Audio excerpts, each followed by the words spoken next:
it's going to be about story time. I will be talking about my downfall and my recovery of my pregnancy. Stay tuned. Hi guys, so I am back and everything.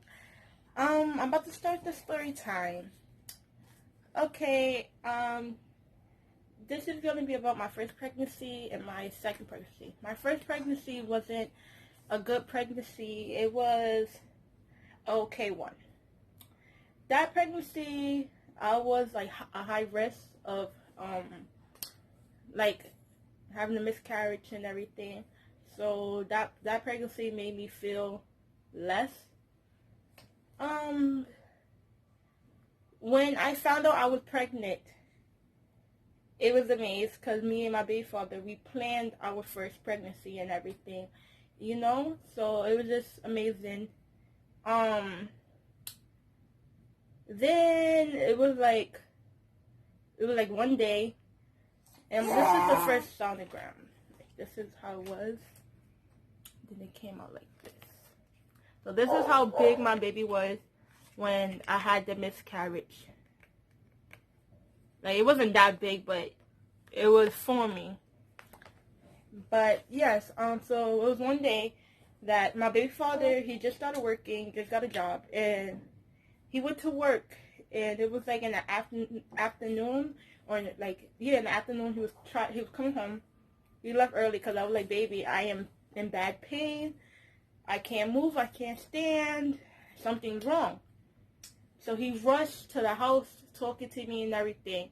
He was like, just try to call your sister because I know I need to go to the hospital ASAP. Like, I couldn't wait for nobody and everything. So I called my sister. My sister was the one who, like, she literally jumped in the cab. She lived all the way in Brooklyn. So I loved her to death for doing that for me. She jumped in the cab and ran all the way where I was living at to take me to the hospital. Because I couldn't really move by myself because of the pain and everything. But when she came, she asked me and everything. Because I understand certain women, when they have babies and everything, and they pregnant, they tend to bleed tiny spots. But it wasn't tiny spots. Like, I was telling her that I am bleeding a lot. Like, I saw a clot of blood in the toilet seat. Like, I'm bleeding a lot. So she let us go to the Lincoln Hospital because it was the closest. See if they could do something or whatnot. I'm sorry. I get a little, you know, teary when I talk about this because it was just like, wow. So we went to Lincoln Hospital. This what got me tight. The nurses didn't know what the hell was going on at all. So we telling them like, yo, I am bleeding. I'm pregnant and everything. They checked how many weeks I was pregnant. They said I was 11 weeks and 1 day pregnant and everything. So it was like, what y'all gonna do? Like, y'all not talking to me. Y'all not telling me nothing. So my sister was like, let's go back to the house. We call an ambulance. And we're gonna take you to Presbyterian Hospital. Presbyterian Hospital, everybody, I am telling you, that's the best hospital ever. Like, ever, yo. Y'all don't, like, that's the best hospital. So we went. The first thing they did, they was like, once you go to the bathroom, if you see something, call the nurse. So I needed to pee, and I couldn't hold my pee, so I needed to pee. So it was another blood clot coming out, but it was bigger, and I was like, oh my gosh. I was like, nurse, and everything. The nurse ran to the bathroom. She saw it. She was like, go in the room. We're going to check something. So they checked, it was like they used some type of thingy to check if I was having a miscarriage or not. And they said I had like a rip in where the baby, the sac was at. They said I had a rip. So when they told me I was in the process of having a miscarriage, I broke down. Like, my whole vibe just, my heart shattered. Like, I broke down and everything. So, you know, my baby father's calling me. He's yelling and everything because he want me to tell him and stuff. But, like, at that time, I didn't want to speak to nobody over the phone. I just heard something bad. And I was happy to carry my baby and everything. So when this happened, I didn't want to speak to nobody. He was like, what happened? Because this was my baby father, first baby too. So I told him, I was like, yo, they said I'm in the process of having a miscarriage. And, like, I heard the tone in his voice that he was heartbroken. Because my baby father, he's a tough guy. He don't show his emotion. So when, I heard it. I heard that he was heartbroken and everything. And I was like, and I cried. I started crying over the phone. I was like, it's not fair. I told the doctor, like, yo, it's not fair. I'm a good person. Every time something good happened, it always turned bad for me and stuff. And it just made me feel like, yo, like, why me? Like, why me? And the funny thing was, the doctors and everything, they checked my health, they checked my blood pressure, they checked if I was having stress, they was checking everything. I was perfectly fine. My body was healthy, I was eating good, I was perfectly fine. So I was like, why did I have to lose something that I wanted to love more than anything and stuff? So they told me, and the doctor, like, he knew I was crying, he knew I was hurt. He came to me, he was like, yo, like, he didn't say yo, but he was like, calm down, you know, you and your baby father can make another baby, you know, and he told me, he said, if this pregnancy could have went through and everything, my child would have came out disformed or with a lot of health problems. So it was like, he told me, it probably was a God plan for me to have a baby right now. Alright, that was in April. April was around April 30th, April 20th, about to be May. Around then, that's when I had my miscarriage. So after the hospital, I was from Presbyterian Hospital. I walked from Manhattan, where Presbyterian is at, where Broadway is at, all the way to the Bronx of Washington. That's how I knew that my heart was broken. I would never walk 3 o'clock in the morning, late as hell, all the way home by myself. So I was just hurt and everything. I went home around 4 o'clock in the morning. It was 8 a.m. I sat down. I went to sleep. My baby father, he held me. You know, he would give me the support that I needed. He was like, everything will be fine. We could keep trying and everything. And I was like, I know we could do that. And it just, the next day, people was calling me, asking me what happened. I was like, I don't want to talk to nobody. I'm just not in the mood, the mindset to talk about what happened. I literally just got used to talking about what happened to me in my first pregnancy, because I know there's women out there that's trying to have babies and everything, and sometimes it's hard for them. So yeah, I just started getting used to talking about it. So by then, you know, after a miscarriage, the doctor says that every time you have a miscarriage, your period supposed to come on after. My period didn't come on, but I wouldn't understand that because they put me back on Depo and everything. And I was like, my boyfriend was like, you should go to the hospital. I was like, no, I'm going to wait another month to see what it comes on. Because if you go on Depo, that's a birth control, your period do, you know, switch and everything, switch cycles and stuff. So, the month, I was still in school. It was in June. It was like, you could say, 2 days after prom and everything. He was like, baby, you should go to the hospital. And I was like, my appointment is tomorrow. I'm going to go tomorrow because my appointment is tomorrow. So I went, you know, they ask you to pee in a cup and everything, you know. Every female have to do that when they get a check or whatnot. So I did it. The doctor tested the pee with the pregnancy test. She waited. She looked at me like, she gave me a shocked face. She looked at me like what? She was like, girl, you pregnant. Like, that's how she really said it. And I had an Indian doctor. She was like, girl, you pregnant. I was like, how am I pregnant? How? First of all, after my miscarriage, for a whole month straight, me and my baby father did not have intercourse or nothing because I went in a depression stage. Like, I was so depressed. I didn't want him touching me, you know. So it was like, how am I pregnant?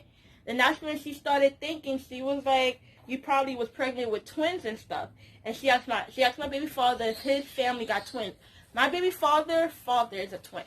Then I called my sister like, yo, we got family that's twins. She was like, yeah, we got cousins that's twins.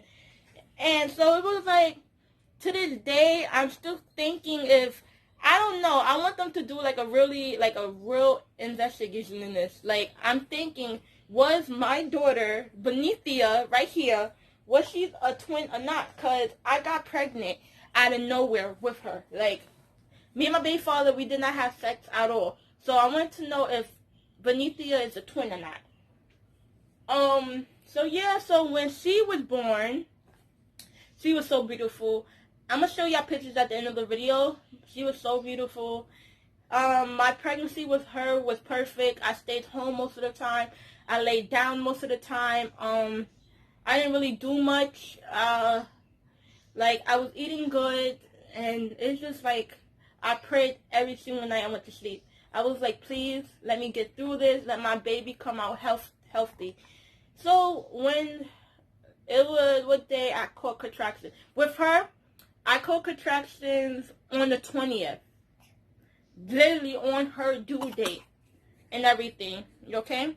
On her due date. And the contractions was bad. Like, I was scared. I was like, baby, I can't, like, I can't do it. It's too much. Like, I was squeezing everything and stuff. And it was just crazy. So, he was like, we went to my appointment because on the 20th I had an appointment with her. And that was February 20th. I had an appointment because I was supposed to be my due date. So, you know, they checked see how long am I and everything. I was 1 centimeter, and my contraction was horrible. I don't know why people lie and say that when you having contractions, it don't hurt. That shit hurt. Okay, I was in pain. I wasn't to nobody. That shit hurt. So they were like, you can go back home and everything. Let me tell y'all, when I went back home, the pain got worse. It got worse. Like, I couldn't stand up. I was like, yo, it hurts so bad. Please, like, we need to do something. So my baby father called the ambulance. And, you know, once that happened, his mother ran downstairs.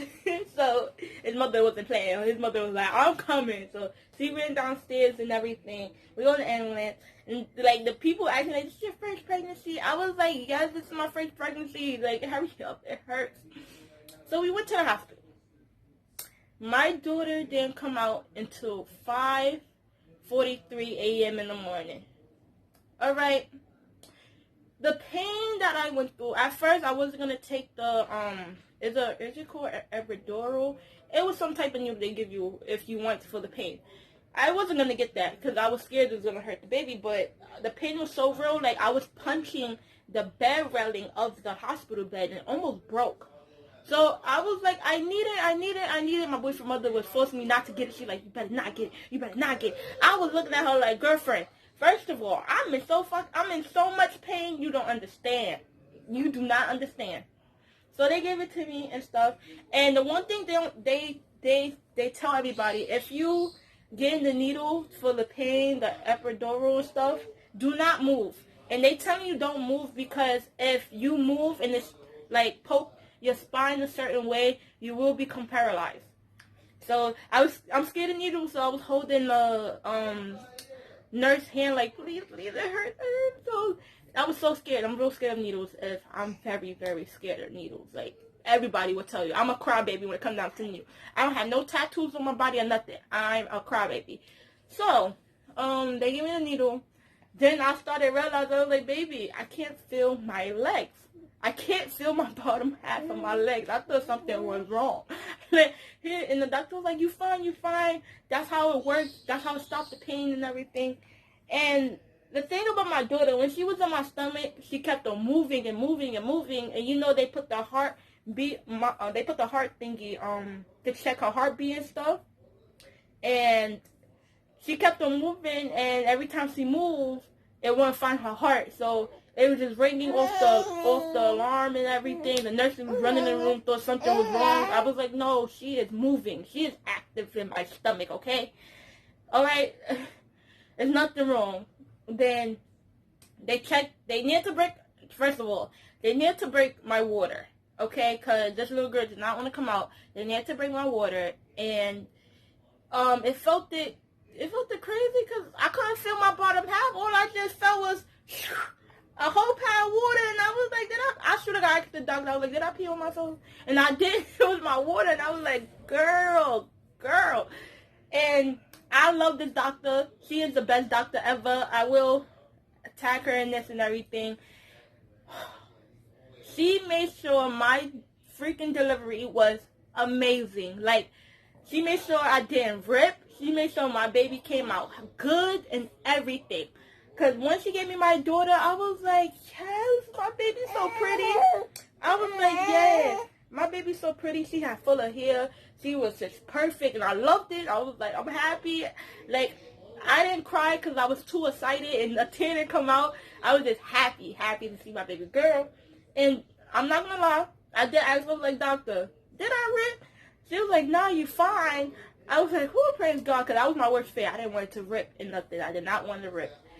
I already know what certain pregnant females go through when they have their baby and they rip. Alright, I know people that rip from their butthole.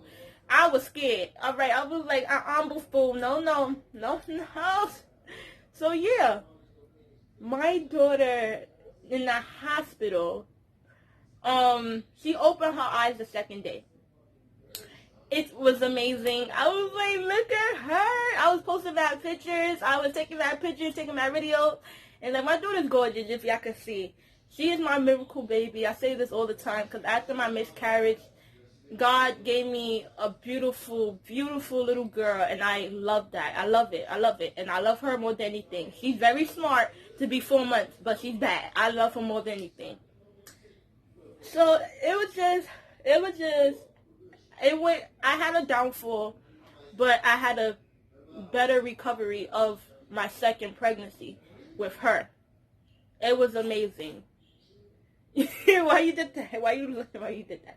But yeah, so that's the story of my downfall and my recovery of my pregnancy.